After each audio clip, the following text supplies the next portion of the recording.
Early in the morning on March 13, 1964, Catherine Susan Genovese, a 28-year-old New York bartender, was raped and murdered outside of her apartment building. When the murder was under investigation, investigators were astonished to find out that out of the people who either witnessed or heard the event, not a single one of them called the authorities or tried to help her. In Richmond, California, 2009, a 15-year-old girl was raped and brutally beaten by a group of men outside of a homecoming party of the high school she was attending. Around 10 people were in the vicinity of the crime as it was happening. Astoundingly, instead of calling the authorities or trying to help the girl, the bystanders either just stood there, gawped, took pictures, or recorded video of it happening on their phones. Later, CCTV footage revealed that the assistant principal of the school witnessed what was happening through the window in his office, yet continued working despite this. Eventually, a nearby resident heard of the attack and called the police. The girl was taken to hospital, where, thankfully, she recovered from the ordeal. The offenders were arrested, sentenced, and convicted for their crimes. Despite this, no one had helped her when she needed it the most. One afternoon in Oceanside, New York, 2019, 16-year-old Cassine Morris was seen walking a girl home after school. Allegedly, the girl had been the ex-girlfriend of another boy. The next day, he was told to come to the parking lot of a strip mall after school where he was surrounded by several other boys and was savagely beaten and stabbed in the chest. All the while, dozens of onlookers proceeded to film the event, instead of trying to help him or call the authorities. He was eventually rushed to hospital, but unfortunately died of his wounds. So, how did these horrific acts happen without intervention? How could so many let such acts of brutality go unaided? This is what's known as the bystander effect.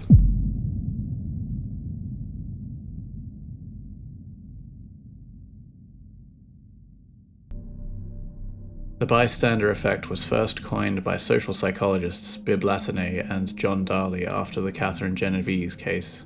The effect is described as a socio-psychological phenomenon, where people are less likely to intervene in a potentially life-threatening or dangerous situation when in the presence of others. Let's look back at the Catherine Genovese case. Why did no one call for help or try to aid her? It's likely that in this situation, many of the people who heard or witnessed the event assumed that someone else would take care of it, that someone else would call the police and try to aid her. And why did no one help that 15-year-old girl?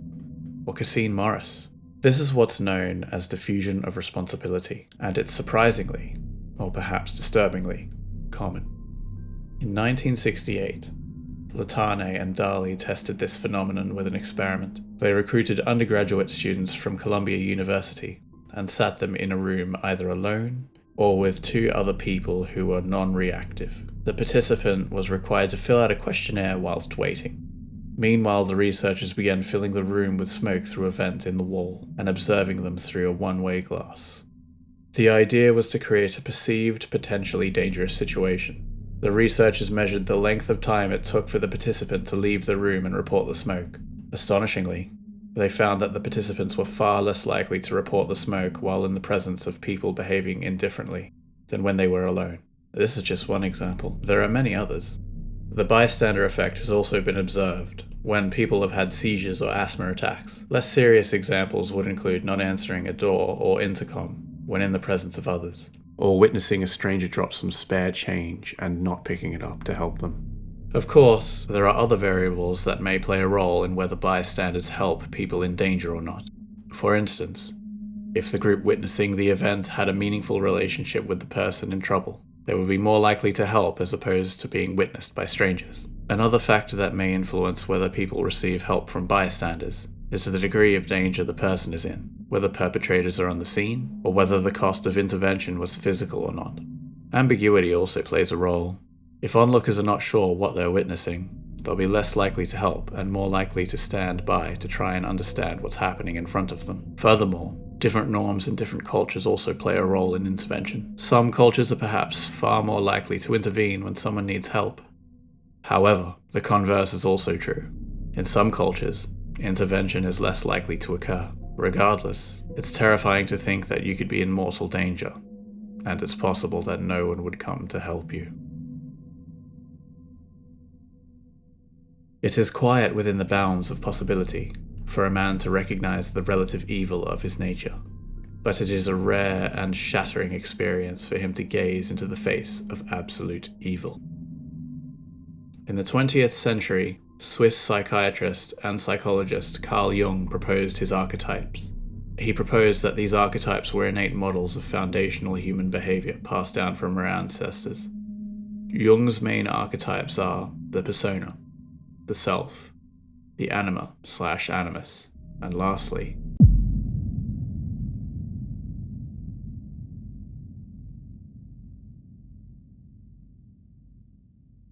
needless to say, Jung's archetypes have been criticized for decades in the field of psychology for their unscientific foundations. Nevertheless, at least some of Jung's ideas have merit, as we will explore in this video. According to Jung, the shadow is what he referred to as a collection of unconscious or repressed aspects of the self. This may include instincts, behaviors, and desires that are either socially unacceptable or fundamentally against a person's values or what a person sees themselves as. This results in an immediate rejection of the thought or impulse, pushed aside or tucked away. And yet, just because a person rejects these aspects of themselves does not mean they go away. They are still very much there, lurking in the deep depths of one's mind, buried beneath the surface. In essence, the shadow is the accumulation of all the rejected parts of oneself. This can manifest itself in a variety of insidious ways that could be, depending on the individual, harmful or even dangerous. Reflect on this for a moment. Have you had any particularly dark thoughts, only to quickly reject them or bury them? Perhaps you were angry and said something in your mind you would never ever say out loud. Or perhaps you've had a brief, almost intrusive thought about some certain undesirable behaviors. Perhaps you've had thoughts or impulses that were so fundamentally unlike you and your identity that you immediately reject them, whether they be violent, malevolent, wrathful, or sexual. Have you ever said or done something impulsively and thought to yourself, "My God, I can't believe I did that"? Perhaps you see yourself as a good person, and perhaps you are. However, Jung's view was that good people are still capable of monstrous things. As Jung put it, everyone carries a shadow, and the less it is embodied in the individual's conscious life, the blacker and denser it is. Let's look at a fictional example. Ned Flanders from The Simpsons. He lives his life in such a way that he does no wrong, and he puts up with much of Homer's idiocy. He lets people walk all over him, take advantage of his generosity and agreeable nature. Any dark or negative thoughts and emotions he may have are quashed by the overwhelming sense that he is a fundamentally good and holy person. His shadow remains, lurking under the surface, until one day he snaps. Gotta be nice, hostility, diddly biddly diddly. Ah, hell, diddly ding dong crap! Can't you morons do anything right? How about a real-life example? When American serial killer Ted Bundy was executed at Florida State Prison, thousands of people gathered outside of the prison to witness his body being carried out and driven away. They gleefully cheered and sang his departure. Now, executions are, of course, very serious and grisly situations, and are generally treated as such. And don't get me wrong, the man was a complete monster, but to cheer someone's death with such vigor is unnerving. The realization of such immense discrepancies between one's behavior and how they believe themselves to be can be very damaging, almost overwhelmingly, for some, a dichotomy of human nature. Because of this, Jung emphasized that one must be aware of their own shadow, to bring forth the unconscious into the conscious, to bring their inner darkness into the light, to accept the rejected parts of themselves and integrate them into their being. After all, how can I be substantial if I do not cast a shadow? I must have a dark side also, if I am to be whole.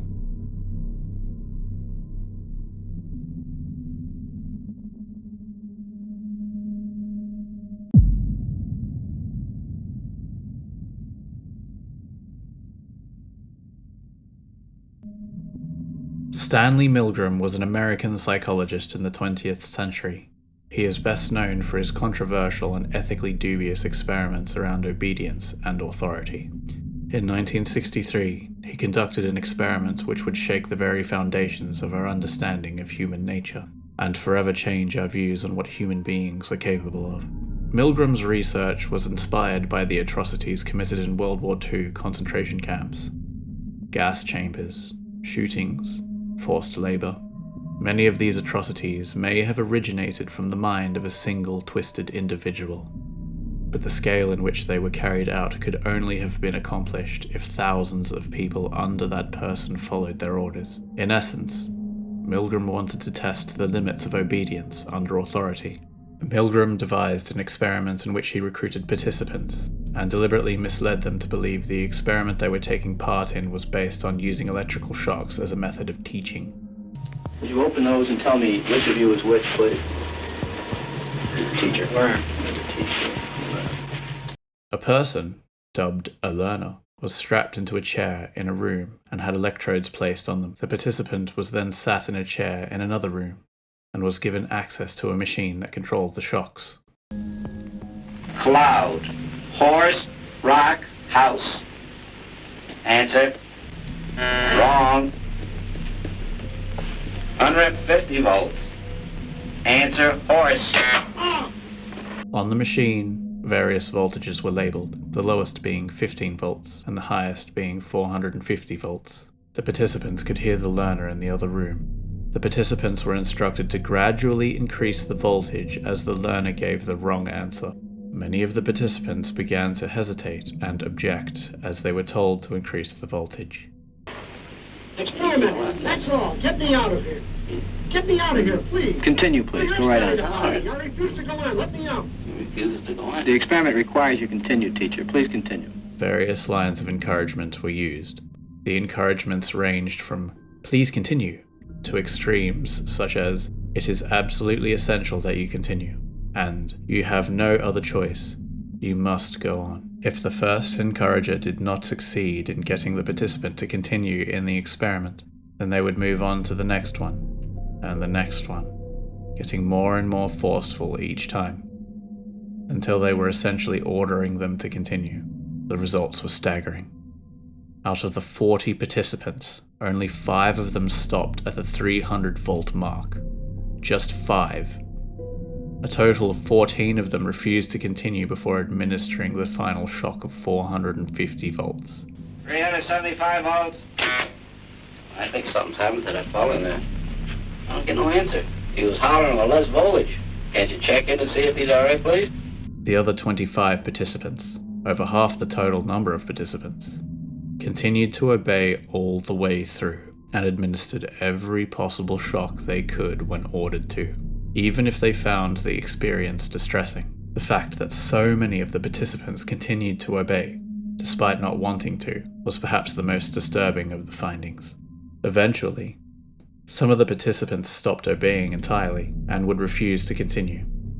Milgram and his colleagues assigned each participant a quantitative value based on how far they were willing to increase the voltage and administer shocks before stopping completely. Many of these individuals were administering what would, in reality, be very harmful or potentially lethal shocks, all because they were told to do it. Unbeknownst to the participants, however, there was no actual learner in the experiment at all, and the distressed cries of the participants they were hearing were just purely an act. The machine that was designed to administer the shocks was completely fake. The participants were debriefed on the true nature of the experiments, and in the end, no one was harmed. Well, not physically, anyway. Many of the participants found the experience thoroughly disturbing. Milgram's findings suggest that the average person, average people that you see in your day-to-day lives, are capable of committing atrocities, under the right circumstances. On the subject of historical accounts of this phenomenon, many of the atrocities committed during World War II were acted out because the people acting them out were simply following orders.